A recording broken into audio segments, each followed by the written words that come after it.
Agus Suprianto. Nah, dalam hal ini saya akan menyampaikan kesimpulan atau pengambilan rangkuman dari pembelajaran terkait tentang pembelajaran teknologi pendidikan dalam pendidikan jarak jauh. Nah, kali ini saya akan merangkum pembelajaran dalam materi ini dari sesi 1 hingga sesi ke-7. Bahkan sudah saya rangkum ke dalam sesi 1 sampai hingga sesi 8. Nah, untuk teman-teman sekalian, jadi mari sama-sama kita bahas ya teman-teman ya. Jadi yang pertama konsep dasar teknologi pendidikan. Jadi dasar teknologi pendidikan ini bisa dilihat dari sejarah dan perkembangan definisinya. Semakin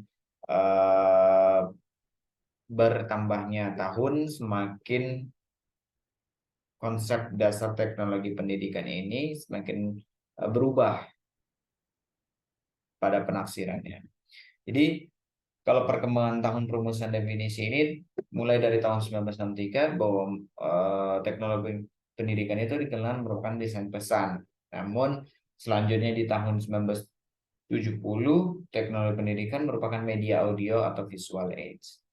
Berkembang lagi di tahun 1972 yang merupakan pendekatan sistem dan individualisasi dalam pembelajaran. Dan hingga tahun 1977, teknologi pendidikan merupakan pembelajaran yang melibatkan seluruh aspek manusia belajar dan penggunaan sumber daya dalam skala luas. Hingga tahun 1994, terus teknologi pendidikan dikenal dengan praktek pembelajaran dalam 5 kawasan, yaitu desain, pengembangan, penggunaan manajemen, dan evaluasi. Selanjutnya di tahun 2008, teknologi pendidikan itu hanya berfokus pada usaha pembelajaran tidak termasuk usaha non pembelajaran dan hanya terbatas pada praktik saja. Namun berbeda halnya pada tahun 2018, yang mana teknologi pendidikan ini merupakan studi dan aplikasi etis dari teori pendidikan dan praktek terbaik. Tidak terbatas hanya pada praktek etis saja yang sebelumnya di tahun 2008 definisi pada tahun 2008. Selanjutnya konsep dasar dan ciri pokok. Nah, ini pada sesi kedua, teman-teman. Jadi konsep dasar dan ciri pokok PJJ. Nah, perkembangan dunia telah menemukan keperluan terhadap digunakannya pendekatan pendidikan. Nah, ini sampai pendekatan konvensional, tatap muka, pendidikan lain itu adalah pendidikan jarak jauh. Jadi konsep dasar PJJ itu ada apa aja? Yang pertama adanya 2 atau lebih pihak yang mengadakan kontak melalui sistem pendidikan jarak jauh. Terus adanya hubungan tatap muka sekali-sekali, adanya suatu komunikasi 2 arah, terus tidak didominasi oleh pengajaran tatap muka, menerapkan teori komunikasi sosial dan pedagogi serta pendidikan teknologi. Terus menuntut disiplin diri yang tinggi. Jadi kalau udah siswa belajar melalui PJJ ini pastinya siswa tuh belajar sendiri gitu dan peserta didik itu maksimum untuk berhasil pastinya. Terus ciri pokok PJJ itu apa sih? Yang pertama pendidikan jarak jauh dilaksanakan oleh institusi, bukan studi sendiri, self study atau suatu belajar non akademik. Terus yang kedua keterpisahan geografis. Ketiga terjadinya komunikasi interaktif yang menghubungkan antara kelompok belajar dan antara mereka dan pengajar dan institusi. Yang keempat munculnya kelompok atau komunitas belajar yang terdiri dari peserta didik, pengajar, dan sumber daya pembelajaran. Jadi ini ciri-ciri pokok PJJ dan juga konsep dasar dari PJJ. Terus selanjutnya pada sesi 3 kita juga belajar tentang berbagai variasi praktek penting dalam pembelajaran jarak jauh. Jadi banyak sekali variasi dalam penggunaan teknologi dan pendekatan konsep-konsep seperti kayak online learning, cyber learning, virtual learning, distributed learning, hybrid learning, dan blended learning, dan mobile learning. Nah, ini penjelasan semua dari tipe-tipe dari variasi pendekatan pembelajaran jarak jauh. Ada online learning, seperti apa, e-learning, cyber learning, virtual learning, dan banyak lagi selanjutnya. Terus selanjutnya teman-teman di sesi 4 kita juga belajar tentang fungsi teknologi pendidikan dalam pendidikan jarak jauh. Jadi fungsi teknologi pendidikan ini adalah fungsi ada 2 sebenarnya, ada fungsi pendidikan sistem yang mana dimulai dari analisis kebutuhan dan perumusan tujuan pembelajaran umum gitu. Terus selanjutnya ada fungsi manajemen, yang mana pembelajaran untuk PJJ-nya lebih kompleks dan spesifik karena mempersyaratkan penggunaan media komunikasi yang tepat guna interaksi pembelajaran yang efektif, keterlibatan tutor dengan keahlian khusus, penegasan yang berkaitan dengan latihan, exercise, teknik penilaian hasil belajar yang sesuai, dan dukungan manajemen sistem informasi. Fungsi manajemen ini menyangkut pula penyelenggaraan pengembangan bahan pembelajarannya juga dan bahan ujian dalam sejumlah pusat materi. Terus selanjutnya masuk sesi kelima, teman-teman, di mana di sini kita membahas tentang aplikasi teknologi pendidikan dalam memecahkan masalah pendidikan jarak jauh. Jadi semakin ke sini semakin ke sini pendidikan ini semakin modern, teman-teman. Jadi masih banyak pandangan-pandangan bagaimana tandingan atau alternatif sistem pendidikan tatap muka biasa.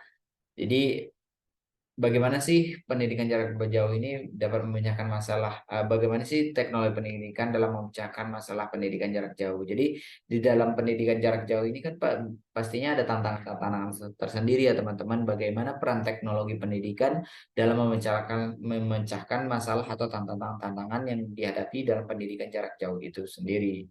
Jadi dan juga selanjutnya kita belajar juga di sesi 6 terkait bahan pembelajaran jarak jauh. Apa aja sih bahan-bahan pembelajaran jarak jauh? Jadi bahan pembelajaran jarak jauh ini bukan saja mengandung isi atau materi pendidikan seperti yang terdapat di dalam buku teks biasa, tetapi juga mengandung langkah-langkah kegiatan interaksi, terus pembelajaran perlu dilakukan oleh peserta didik agar dia menguasai materi tersebut dengan baik.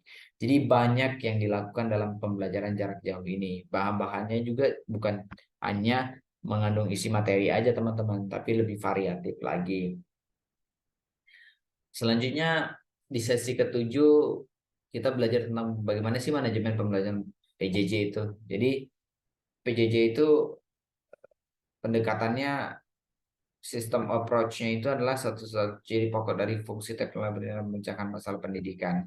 Jadi di samping itu, penerapan teknologi pembelajaran menganut prinsip pembelajaran yang berpusat pada peserta didik. Jadi benar-benar kita memberikan keleluasan pada anak murid untuk belajar mandiri gitu dalam sistem pembelajaran jarak ini. Jadi bisa dikelompok menjadi 3 subsistem. Pertama subsistem dasar, subsistem utama, dan subsistem jaminan kualitas. Seperti itu teman-teman. Dan terakhir pada sesi ke-8 kita belajar tentang bagaimana sih aplikasi teknologi pendidikan dalam pendidikan jarak jauh pada masa mendatang.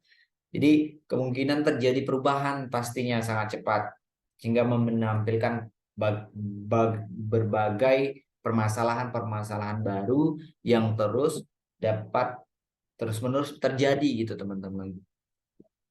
Tidak menutup kemungkinan teman-teman pada aplikasi teknologi pendidikan dalam pendidikan jarak jauh pada masa akan datang tuh malah lebih kompleks lagi gitu, karena perkembangan zaman itu selalu berkembang terus gitu. Kita tidak tahu bagaimana masa yang akan datang, tapi pembelajaran yang masa depan berisi pembelajaran untuk menghadapi masalah baik yang terstruktur dan terprediksi maupun yang tidak dapat diramalkan sebelumnya. Jadi salah satu